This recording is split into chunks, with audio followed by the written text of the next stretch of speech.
Hi, I'm Shonda Miles. I'm a business coach, business consultant. Today, I want to talk to you about the leadership checklist. And so, this leadership is tough, right? It's not for everybody. It is a learned skill, a skill of application. You got to learn and apply. It is you. It's hard. It's hard to find a good leader. It just is. It's just leadership is a hard job. It is a person has to be at their best and always looking to grow and be better as a leader. And so we can go anywhere and find poor leadership. And I think, a lot of cases employers don't spend enough money developing leaders, and on the flip side of that, professionals don't spend enough time developing themselves. And so leadership is important. It's an important job, and it's not just about the leader. The leader is responsible for so many people. And with that in mind, you really have to be at your best. You have to want to be better. You have to want to treat people well. And so a lot of times when you look at leadership, you see poor leadership because these individuals haven't been developed. They haven't thought about developing themselves. They don't see the value in developing themselves. They think the responsibility belongs to the employer. And so what I think about is I'm stuck with me for the rest of my life. And so when I invest in myself, it's an investment in myself, in my future, in my family, in my community. If I can show up as the best that I can be. And so we got to get out of my employer. If my employer didn't pay, my employer won't pay. No, you got to be thinking about this is an investment in you, in your future. And if you're better, your life is going to be better, and your family's life is going to be better, and your community, the people that you serve, their life is going to be better because you're going to show up in a different way. And two, what would I spend my money on if I don't spend my money on myself? If I don't invest in myself, it's the most important investment that I can make is in myself, not in material things. It's not even experiences outside of myself. It's me investing in me so that I can show up as the best parent, the best spouse, the best sister, the best daughter, the best friend that I can be. And so if you are a leader, this is a great time to invest in yourself. This is a great time to commit to, going to a leadership conference in the next quarter. This is a great time to read one book on leadership every single week, and then looking at how you can apply one thing to your life every single day. It's a great time for you to commit to maybe a webinar or a course of so you can learn how to be a better leader. And, we don't just suffer. Our people that report to us, they suffer when we're a poor leader. We haven't invested in ourselves because our people do what we do. Emotions are contagious. So if we have attitude problems, we have depression, we're depressed, or we're stressed, we just leak that out to our employees. And so only those employees who know this already are investing in themselves. They go somewhere else. So, I'm always amazed that individuals are typically promoted because they do their job well. Not that they lead well or they've been trained to lead well, but because someone saw them do their job well and they thought that this person would be a good leader. But to me, there's so many things that you got to consider, or so many things that have to be trained. A person has to learn in order to be a better leader. So this leadership checklist will help you to think about these things as you move forward going in the future, or if you're looking for what to learn, if you need some ideas on what you need to learn, what you need to commit to, these are some things that will be helpful. So number one is, are you emotionally intelligent? So there's a lot of books on emotional intelligence. There's courses. There's all different things on emotional intelligence. A leader has to be emotionally intelligent. They have to pay attention and know their emotions, their triggers, things that, bother them, that changes them, that, when they have a bad day, they have to know how to handle their emotions. They can't walk around screaming and cursing their employees out. It just doesn't make for effective leadership. So emotional intelligence is important. It helps with relationships, job satisfaction, personal satisfaction. There's just different things that will help you if you are emotional intelligent. The next one is, do I know my strengths, values, and weaknesses? This is super important. You can use, there's all different types of tools, DISC assessment, Myers-Briggs, there's strength finders, there's different tools that can help you determine what your strengths and weaknesses are. As well as, if you don't know what you value, that's something that you should just stop this video and go and sit down and decide, what is it that I value? What's important to me, not my company. Hopefully the company and your values align, right? But sometimes they don't. And so it's important that you know what you value, what's important to you. And so you got to know what you value. Is it integrity, honesty, hard work, assertiveness? All these different things, you got to know what is it that you value and what are your strengths and weaknesses.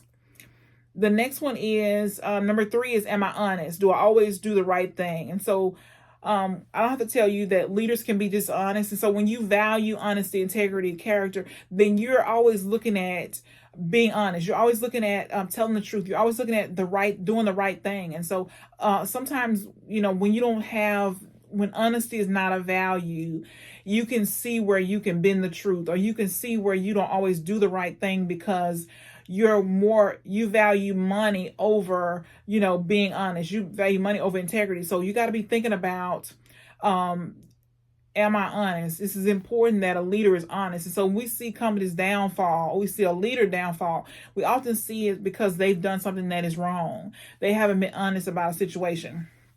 No one is perfect, so that's not what I'm saying. I'm saying, though, as a leader, you want to be honest. Number 4 is, am I clear on the vision? And so if this is your company, you need to have a vision for your company. You need to know where the company is going, what the company is working towards.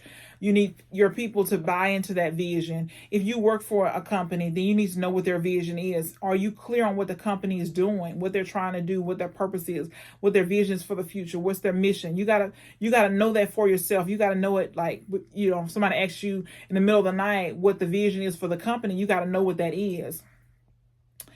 The next one is my family first. And so it's great to be a leader. People use it. It's like a status symbol. But the truth of the matter is, if you died today, that company will go on tomorrow.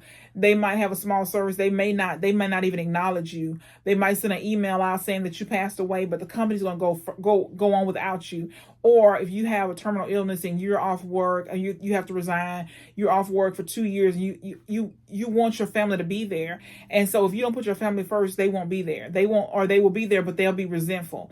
And so you want to put your family first. You want to be thinking about in your calendar, your schedule, the things that you plan out for the year. Am I putting my family first? Do we have game night? Do I have date night with my spouse? Am I sitting down talking? When I'm with my children or my family, am I listening? You're doing all these things because your family is first. So you're not just saying your family's first, but you're actually applying it. You're at the games, you're in activities, you're supporting it, recitals, all these different things that's important to your children. It becomes important to you. So is your family first? Is my health a priority? So we know that health is wealth, and we know that we cannot, we won't be around for a long time, or if we are around for a long time, we're going to be miserable if our health is not good. So it's important that we make sure we stay within our in our weight guidelines, where we should be as far as weight. We should be working out 5 days a week because we need it for mental clarity. We need it for reduced stress reduction. So health is important. We need to be working out. We need to be eating the right things. We need to be, thinking about, what are we doing as far as reducing our stress and eating the proper nutrition, getting the proper vegetables, fruits and vegetables every single day, drinking enough water, being active. So we got to make sure that health is a priority. Do I listen more than I talk? And so what I find is that leaders typically can have a ego problem. And so they think that what they have to say is more important than what their people have to say to them. And so what I've learned is that my people are in the front line. They deal with my customers. They're the face of the company. They see and know things that I could never see or know unless they told me. So when I'm asking them, what's going on? How can we improve? What areas do we need to pay attention to? What do you see issues what solutions do you have to problems that we have in the company? I know that if I ask the questions and I'm listening, they're going to tell me what I need to know. But if I don't ask the questions, if all I do is talk, I already know what I know. What I don't know is what my people see that the customer is telling them, what they see the customer's complaining about. So I want to have my finger to the pulse. I want to know. And so I want to ask my people, and I want them to tell me. I want to ask my employees, and I want them to tell me what's happening. What are people complaining about? What do people want? Things that I would never know. And so you got to listen more than you talk. And so as leaders, we typically do a lot of talking, but we need to do less talking and more listening. We need to ask more questions and then listen for the answer. The next one is, am I a people builder? And so what I think about with me as a leader and anybody else's leader is that we want people to be better off because they met us. We want people to leave us and be encouraged and inspired and motivated because they've been around us. We want to coach people to be their best, for their full potential. Coach them to their full potential. We want to be thinking about daily how we can build people up and not tear people down. They get enough of that, right? Not that we don't correct them when it's appropriate, because we do. But we got to make sure we're praising them, appreciating them when they're doing things that are well, when they've done things to help the team. So, am I a people builder? The next one is, do I put the needs of the team before my individual interests? And so this is important. Sometimes we can become leaders and we have the big heads and we think that it's all about us. But the truth is, we're there because we have a great team. We're there because a team is working behind the scenes to make us look good. And so we want to make sure that we're putting their needs first. So do I know when my team members' birthdays? Do I know when their anniversaries? Do I know what's going on with their families? Does one of my team members have a child that has cancer? Do they have a parent that has cancer? I need to know these things. So I need to be listening. I need to be paying attention to what's going on. Does my employee need to work from home because they have babysitting issues? Do my employee need to work from home because they don't have transportation? Whatever it is, I need to know the needs of my team, and I need to be cognizant of the fact that I'm here, I'm successful because of this team effort, And so when one person, when I win, they win. When they win, I win. So we got to be looking at, like, how can I make this advantageous for them? I want the best people. I want to attract the best people. I want to have a team of excellence. So I want to show up excellent, and I want my team to do the same thing. And I want to make sure that I'm building them up and encouraging them and helping them, supporting them with personal development, professional development, so that they can be their best. Do I deal with issues right away with respect and fairness? Do I deal with issues right away with respect and fairness? So this is something that I struggle with my entire life. I think that it's easy to be a coward. I think it's easy to go and complain to my spouse about it versus let's just deal with the issue. Let's talk. Let's break. Let's go calm down. Let's stop and think about what we're doing. We got a lot of stuff at stake here. Let's just go back and say, okay, what happened? Because sometimes it's us, sometimes it's the other person, sometimes it's both people. It's probably a little bit of both people, right? But I got to look at what happened. I got to think about, am I calm? What happened before we came into this disagreement? Was I stressed? Were they stressed? Did something traumatic happen? Is something happening in my life that's hard? Is there something else that I should have dealt with before this conversation? So, for example, I have a disagreement with my spouse before I leave home, and then the next thing I know, I'm clashing with my employee because I didn't deal with the stuff from home. So we bring baggage into relationships. So we want to make sure that we're dealing with things right away, And so I love, I'm sorry. I think it's the greatest thing that we can do is say, I'm sorry. When we're sorry, we should say we're sorry. We want to keep the relationship intact, especially, if you are a Christian and you believe in God and you're telling people that you're a Christian and you're acting, you want to make sure that your behavior dictates that. And so sometimes it means saying, I'm sorry.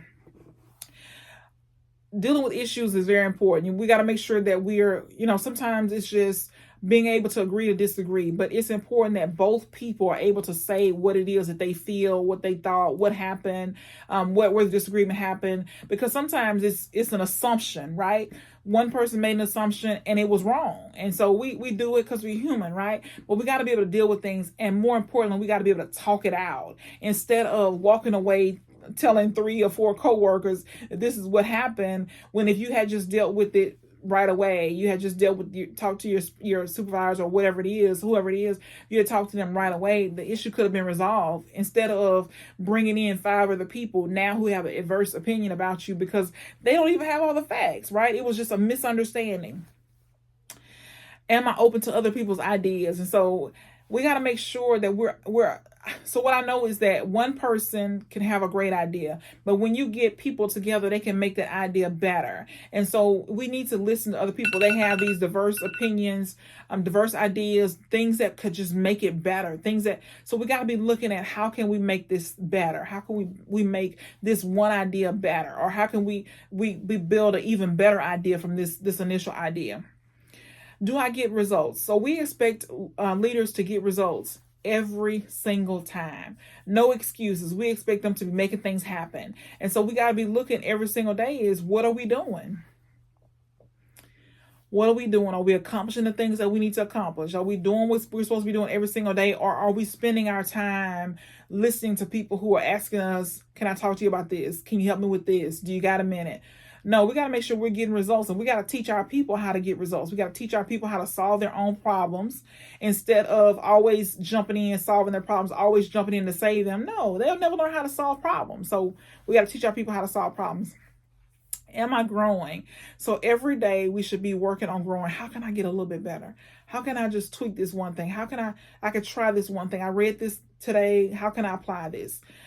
Want to constantly get better. Every single day want to constantly get better. And we can do that by reading books. We got 10 courses, going to conferences, and just applying things as we learn them. Am I growing others? So it's nothing worse than having a leader who is great, has a team that is incompetent. They haven't learned anything new. They're just not learning. They don't know how important learning is. Maybe the reader does everything, reads at home, or they don't attend conferences. Nobody knows where they are when they go to a conference. They just disappear. So we got to make sure that our employees know how important it is that all of us are learning and growing every single day. All of us are constantly learning and growing, getting better.